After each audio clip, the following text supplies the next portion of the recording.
वाहे गुरुजी का खालसा, वाहे गुरुजी की फतेह जी।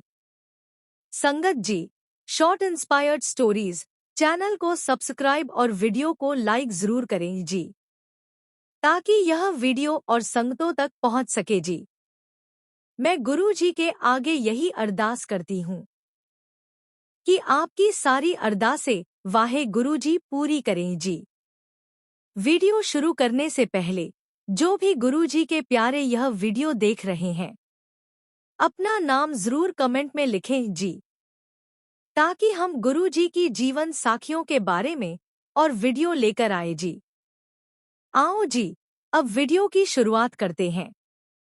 दुनिया को तारते हुए जब साहिब श्री गुरु नानक देव जी महाराज एक बहुत सुंदर नगर में पहुंचे। महाराज ने भाई भाई मर्दाना जी से कहा, यह नगर बहुत सुंदर है, यहाँ हम डेरा करते हैं। महाराज ने वहां विश्राम किया। कुछ समय बाद नगर के बाहर महाराज ने भाई मर्दाना जी से कहा, भाई मर्दाना जी, रबाब बजाओ, बाणी आई है। तब सद्गुरु महाराज ने वहां गुरबाणी का गायन किया और भाई मर्दाना जी ने रबाब बजाई। थोड़ी देर बाद वहां एक अहीर, बकरी चराने वाला, चलता हुआ आ गया। वह अपनी बकरियां चरा रहा था। जब उसने देखा कि यहाँ दो मुसाफिर आए हैं जो परदेसी लगते हैं, तो उसने उनके चेहरों पर बहुत अधिक नूर देखा। वह बहुत प्रभावित हुआ और सोचने लगा कि इतना नूर तो केवल किसी महापुरुष के चेहरे पर ही हो सकता है, और ये अवश्य ही करनी वाले महापुरुष होंगे। मैं आज धन्य हो गया कि मुझे ऐसे संतों के दर्शन हुए। जब उस अहीर ने महाराज के दर्शन किए तो उसका हृदय दया और प्रेम से भर गया। उसने सोचा, क्यों न इन महापुरुषों की सेवा की जाए। फिर उसने बकरियों का दूध धोकर एक बर्तन में डाला और वह दूध लेकर महाराज के चरणों में रख दिया और विनती की, हे महापुरुषों, कृपया यह दूध स्वीकार करें। साध संगत जी, गुरु नानक देव जी महाराज सच्चे पातशाह प्रेम की मूर्ति है। महाराज ने कहा, भाई, हमें इस दूध की आवश्यकता नहीं है, क्योंकि गुरु साहिब जी तो अपने सिखों का प्रेम देखते हैं। जिसका जितना प्रेम होता है, महाराज उससे कई गुना अधिक उसे प्यार करते हैं। सच्चे पातशाह जी ने उस बकरी चराने वाले से कहा, पुरखा, तू हमारे पास बैठ जा। फिर महाराज ने भाई मर्दाना जी से कहा, भाई मर्दाना जी, चलो, यह जो दूध लेकर आया है, इसे अब आप ग्रहण कर लो। भाई मर्दाना जी को बहुत भूख लगी थी, तो भाई मर्दाना जी ने वह दूध ग्रहण कर लिया। सच्चे पातशाह जी ने उस अहीर से पूछा, पुरखा, सच सच बता, तू किस भावना से यह दूध लेकर आया है। वह अहीर बोला, महाराज, मैं बहुत गरीब हूँ, मेरे पास धन दौलत नहीं है। मैंने किसी से सुना था कि यदि एक बार भी महापुरुषों और साधुओं की सेवा कर ली जाए तो मनचाहे फल प्राप्त हो जाते हैं। महाराज ने कहा, भाई, बता तो सही, तू चाहता क्या है। पहले तो वह अहीर थोड़ी देर तक संकोच करता रहा और बात कहने में झिझकने लगा। फिर उसने कह ही दिया, महाराज, मैं क्या चाहता हूँ, यह शायद छोटी बात से बहुत बड़ी बात हो जाएगी। मैं चाहता हूँ कि मुझे इस देश का राज मिल जाए और मैं इस देश का राजा बन जाऊं। यदि आप कृपा करेंगे तभी मैं राजा बन सकूंगा। मैंने सुना है कि महापुरुष कुछ भी कर सकते हैं। साध संगत जी, अब सोचिए, एक गरीब सा व्यक्ति जो बकरियां चराता हो, वह ऐसा सपना कैसे देख सकता है। क्या वह व्यक्ति राजा बन सकता है? अगर हम अपनी बुद्धि से सोचें तो एक गरीब इंसान जो बकरियां चराता हो, उसका राजा बन जाना बहुत कठिन बात लगती है। लेकिन गुरबाणी में एक शब्द आता है कि परमात्मा चाहे तो इंसान को क्या से क्या बना सकता है। भिखारी से राज करवाए, राजा से भिखारी। वह मांगने वाले को भी राजा बना देते हैं, और जो राज करते हैं उन राजाओं को भी भिखारी बनाकर तिनके के समान कर देते हैं। इसके साथ एक और बहुत बड़ी बात यह है कि वह अहीर बहुत भोला व्यक्ति था। रब चालाक और चतुर लोगों को नहीं मिलता, रब तो भोले और सच्चे दिल वालों को मिलता है जी। वह सीधा सादा इंसान था और उसने बहुत भोले भाव से अपनी बात कही। सद्गुरु महाराज सच्चे पातशाह जी ने सोचा कि इतने दिल से अरदास की है, दिल से सेवा की है, ऐसा कैसे हो सकता है कि इसका फल न मिले, क्योंकि जो भी सच्चे दिल से सिखों की महिमा करता है वह खाली नहीं जाता। महाराज कहते हैं, भाई मर्दाना जी, तुम इसे वर दे दो। उस समय सब कुछ करने वाले तो महाराज स्वयं ही थे। फिर भाई मर्दाना जी ने उसे 3 वचन कहे थे। उन्होंने कहा, इन 3 वचनों को मान लो, तुम्हारा भला होगा, तुम्हें राज्य मिल जाएगा। वह बहुत ध्यान से सुन रहा था। भाई मर्दाना जी कहते हैं, तुम पहले इस पहले वचन को याद रखना। जिंदगी में कभी भी अपने केस, बाल नहीं कटवाने हैं। हर एक बाल को साबत सूरत, पूर्ण रूप में रखना है। कभी भी इनका कत्ल नहीं करवाना। केसों की बेअदबी भी नहीं करनी, इनका हमेशा सत्कार करना है। इन्हें हमेशा परमात्मा की दी हुई शक्ति समझना है, परमात्मा की दात समझना है। दूसरा वचन भाई मर्दाना जी कहते हैं, इसे हमेशा याद रखना, अमृत वेला उठकर परमात्मा का नाम जपना। रात के चौथे पहर आंखें बंद करके वाहे गुरु परमेश्वर का नाम जपना। जिस तरह प्रेम से जप करेगा, तेरी अरदास कबूल हो जाएगी। तीसरा वचन यह था कि जब भी किसी नगर में कोई साधु संत आए तो उसकी वैसे ही सेवा करनी है जैसे आज हम करते हैं। भाई मर्दाना जी ने ये तीनों वचन कहे थे। ये बहुत ही कीमती उपदेश थे। केसों और शरीर के बालों की कभी भी बेअदबी नहीं करनी चाहिए। अमृत वेला को संभालना है और आने जाने वाले मेहमानों की सेवा करनी है। संगत जी, जो भी आज भी इन 3 वचनों को जीवन में उतारेगा वह कभी भी नष्ट नहीं होगा, कभी असफल नहीं होगा। उसके घर में बरकत कभी भी खत्म नहीं होगी। जिंदगी में बरकते ही बरकते बनी रहेंगी। सबसे बड़ी सेवा संगत की सेवा होती है। गुरु की सेवा तो बहुत बड़ी है ही, लेकिन संगत में भी परमेश्वर बसता है, तो संगत की सेवा भी बहुत बड़ी है और नाम जपने वाले साधु संतों की सेवा भी बहुत महान कर्मों से मिलती है।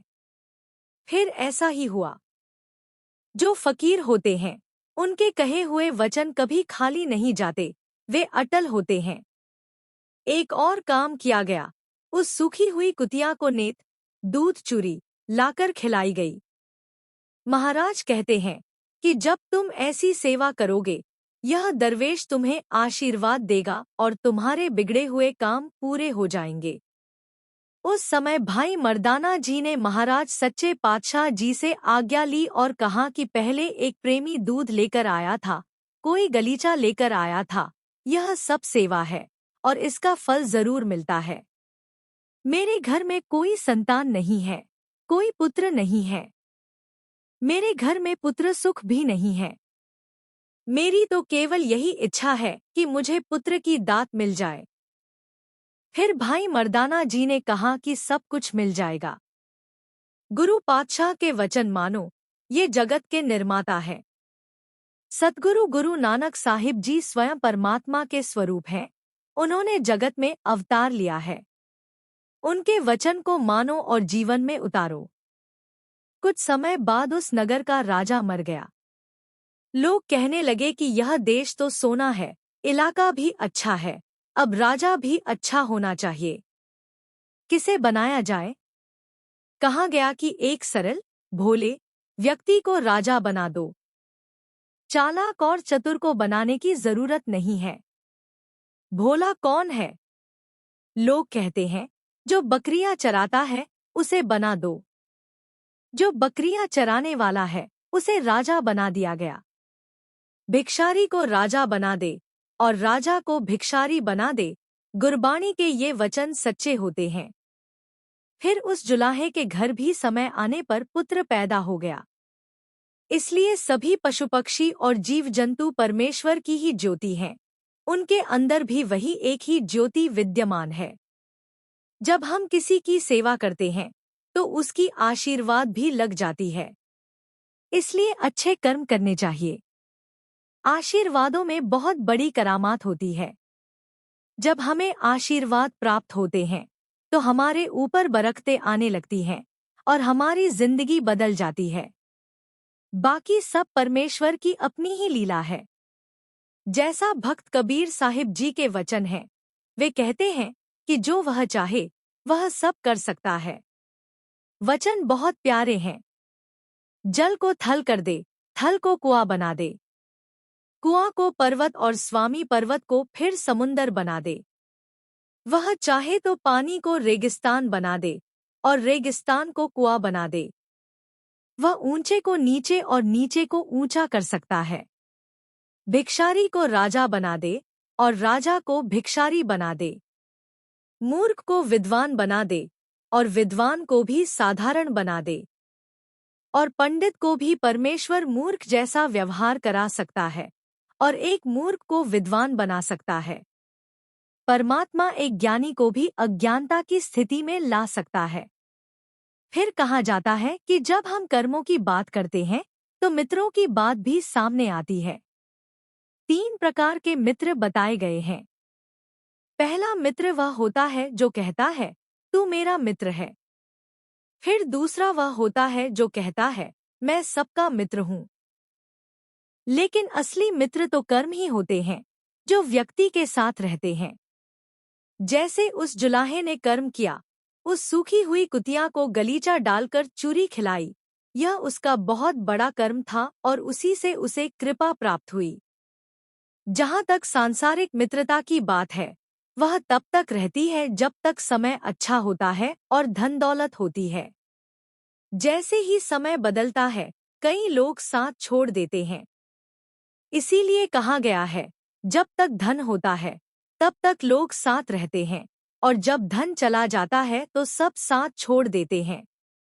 अंत समय में भी सब रिश्तेदार साथ छोड़ देते हैं और जीव अकेला ही चला जाता है। गुरबाणी यही समझाती है। मरघट लो सब लोग कुटुंब पयो आगे हंस अकेला। इसलिए असली साथी केवल कर्म है। जो जैसे कर्म करेगा वैसा ही फल उसे मिलेगा। अच्छे कर्म अच्छे फल देते हैं और बुरे कर्म उनके परिणाम भी देते हैं।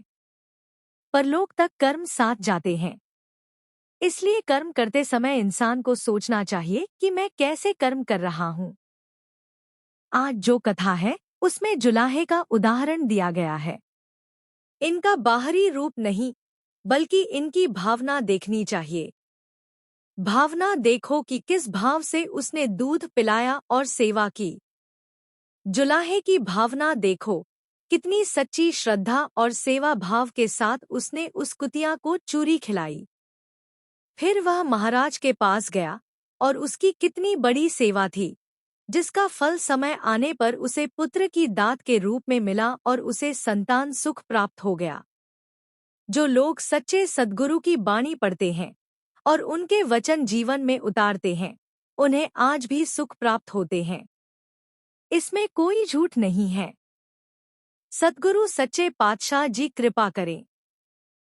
हम विनती करते हैं, हे प्रभु, हमें बुद्धि और विवेक की दात दीजिए। गुरु महाराज के आगे यही प्रार्थना करनी चाहिए कि हमें ऐसा विवेक और बुद्धि मिले जिसके सहारे हम सद्गुरु के सच्चे शिष्य बन सकें। यही अरदास करनी चाहिए, सद्गुरु जी हमें अपना बना लो महाराज। और जब गुरु साहिब ने किसी को अपना बना लिया, फिर उसका जीवन बदल जाता है। सब कार्य सफल और सुंदर हो गए। गुरु नानक देव जी सच्चे सद्गुरु की कृपा प्राप्त हुई। जो भी काम है वे चढ़ती कला उन्नति में हो जाएंगे। जब सद्गुरु की कृपा होगी, वाहे गुरु जी का खालसा, वाहे गुरु जी की फतेह। यदि वीडियो आपको अच्छा लगा हो तो उसे आगे जरूर शेयर करना जी, और कमेंट में वाहे गुरु लिखना न भूलें जी।